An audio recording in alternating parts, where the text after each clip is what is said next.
জুলাই 24 আসলে কি ষড়যন্ত্র ছিল নাকি আসলে এটা গণ অভ্যুত্থান ছিল? এতদিন পরে এই কথা, এটা লজ্জাজনক।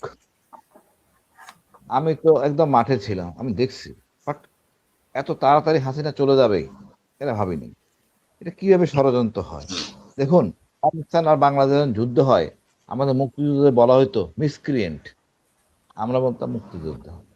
দুটা ভাষা দুই রকম হয়। যার গায়ে লাগে সে বলবে ষড়যন্ত্র, আর যার পক্ষে যাবে তারা বলবে এটা অভ্যুত্থান। এটা তো নিঃসন্দেহে ছিল। আম জনতা রাস্তায় ছিল, আম জনতা রাস্তায় ছিল। শেষ পর্যন্ত আম জনতার সাথে সশস্ত্র বাহিনী এক হয়ে গেল, আমরা গুলি ছুড়বো না। হুম। এটাকে কিভাবে বলা হয়? যারা বলে উদ্দেশ্যপ্রণীত ভাবে বলে, ভারতের প্রেসক্রিপশনে খুশি হয়ে তারা বলে দায়বদ্ধতা, মানে ভারতের থেকে দায়বদ্ধতা আছে এই জন্য বলে। আসলে এইগুলো, এটা নিয়ে বিতর্ক করার অবকাশ নাই। না, 20 বছর। তাহলে ডক্টর ইউনূস যে ক্ষমতা নিয়েই বলেছিল মেডিকুলাস ডিজাইন, সেখান থেকে ষড়যন্ত্রের মানে আলোচনাটা শুরু। আচ্ছা, না না আপা শোনেন, মেটিকুলার দিন ডাক্তার ইউনূস কি টাকা পয়সা দিছে এখানে? তাই নাই তো। নাকি আমি তো দেখছি কোন কোম্পানি এসে, প্রাণ কোম্পানি এসে বোতল দিতেছে, এই কোম্পানি এসে বোতল দিতেছে, পানির বোতল। এখান থেকে কেউ খাচ্ছে, খাওয়ার সময় একা একা খাইছে। এখানে পরিকল্পিত ভাবে খাবার আর রান্না করা হচ্ছে, খাওয়া হচ্ছে, এরকম কিছু হয় নাই। এগুলি এসে বাটপাড়ির কথা বলে। রাত বেশি হলে কিছু লোক চলে গেছে, কিছু থাকতো। এগুলি হলো মিথ্যাচার। ডক্টর ইউনূস কি আমাদের বিপ্লবে ছিলেন? অবশ্যই না। এই সব ফালতু কথা বলে তো লাভ নেই। হ্যাঁ, আপনি বলতে পারেন কেউ ব্যক্তিগতভাবে অনেক টাকা দিছে, যেরকম আমাদের ব্যারিস্টার সারে বলেন 5 লাখ টাকা নিজে দিছে রং করার জন্য। এরকম খাওয়া দাওয়ার জন্য অনেকে টাকা দিচ্ছে, দেশীয় লোকরাই দিছে। এটা যে হুম। সাফল্য আনবে এবং ক্ষমতাশীলের ভিত নাড়ায় দিবে, এটা কিন্তু আমরাও প্রতিদিন নেই। 2-3 দিন আগে এটা তো মোড় নিছে আবু সাইদ আবু সাইদ হত্যার পরে এটা মোড় নিছে, ডাইমেনশন চেঞ্জ হয়ে গেছে। তারপরে হুম। অ্যারেস্ট করছে, আরো ডাইমেনশন চেঞ্জ হয়ে গেছে, লোকজন আরো ক্ষিপ্ত হয়ে গেছে। ও না পাইরা বলে মানে ষড়যন্ত্র। এই হলো গিয়া দুর্বল চিত্রের লোক, যারা দেশকে ভালোবাসে না, এই বিপ্লবটাকে ভালোবাসে না। এই বিপ্লবের জন্য বিএনপি ক্ষমতায়। তো যারা বলে এরা কুলাঙ্গার। বিপ্লবকে সম্মান করতে হবে, বিপ্লবের মধ্যে কোনো 2 নম্বরই নাই। হ্যাঁ, বিপ্লবী লোকরা উপদেষ্টা হয়েছে, অনেকে আপত্তি আছে ওনাদের কর্মকাণ্ড নিয়ে, থাকতেই পারে, সেটা ভিন্ন ইস্যু। আর হুম। বিপ্লবটাকে অপমানিত করার জন্য না। যেভাবে আমরা 71-কে অপমানিত করি না, আমরা 24-কেও করবো না। এবং আমি 15 আগস্টকেও করি না, ওটা প্রয়োজন ছিল। এটা আপা অতিরিক্ত, মানে কি বলবো, কে কোথায় ছিলেন আমি জানি না, যারা ছিলেন তারা দেখছেন। ভ্যানালা, রিক্সাওয়ালা, তাদের যে স্বতঃস্ফূর্ত অংশগ্রহণ অন্য কোথাও দেখি নাই। আর দেখেন, আমি কি বলবো, কতটা নির্মম এটা। 17 বছর, 15 বছরের ক্ষোভের বহিঃপ্রকাশ। জনগণ ভোট দিতে পারে নাই, জনগণ নির্যাতিত হয়েছে, গোয়েন্দার ভয়ে, পুলিশের ভয়ে, র্যাবের ভয়ে বাড়িতে ঘুমাইতে পারে না লোকজন। লোকজন মুক্তি চাইছিল, কিন্তু যারা সাহসী সম্প্রতি ছিল। একটা টকশোতে নীলুফা চৌধুরী মনি উনি যে বললেন যে স্নাইপার পুলিশের কাছে ছিল না, তাহলে স্নাইপার কার কাছে ছিল? ইস্পাত ছিল আপা, এটা র্যাবের অস্ত্র। সত্য কথা শোনেন, এটা র্যাবের অস্ত্র। এই অস্ত্র সত্যিকার অস্ত্র এগুলো বলবো না কোথেকে আছে, বাট এটা র্যাবের অস্ত্র। র্যাব ব্যবহার করে, বিডিআর ব্যবহার করে। হুম। নীলুফা একটু বেশি বুঝে নাকি আমাদের চেয়ে। উনি মাঠে ছিলেন, ফালতু কথা বলা কিনা এখানে আছে বিতর্ক করার জন্য। এটা সামরিক বাহিনী, সশস্ত্র বাহিনী অস্ত্র। এটা কেন ইউজ করা জানেন আপা? শুনলে হতাশ হবেন। এটা ইউজ করা হয় অনেক দূরের থেকে নেতাদের উদ্দেশ্যে, অর্থাৎ নেতা যাতে আহত হয়, তাকে নিয়ে যেন সবাই পলায় যায়।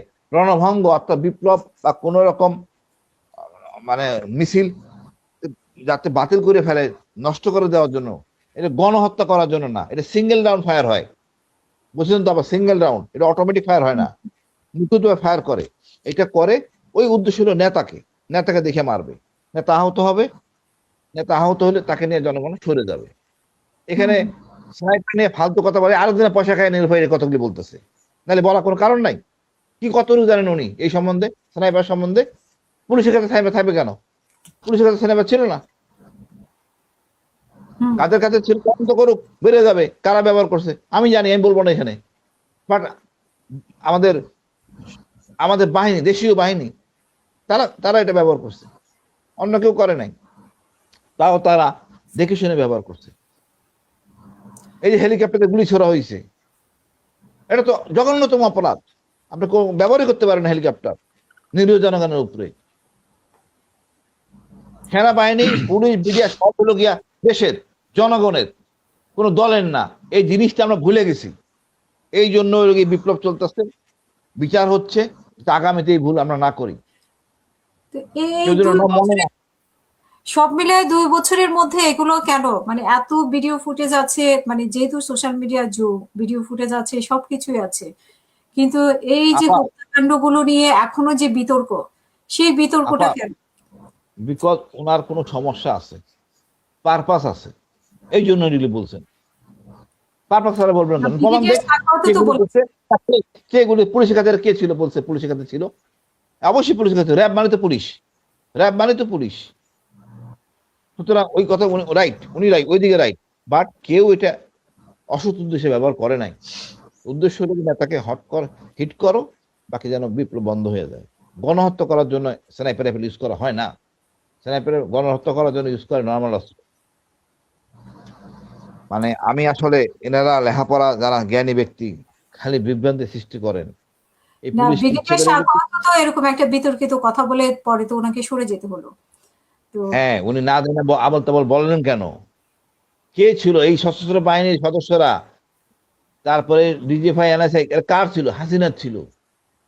কার পারপাস সাপোর্ট করছে? হাসিনা পারপাস সাপোর্ট করছে।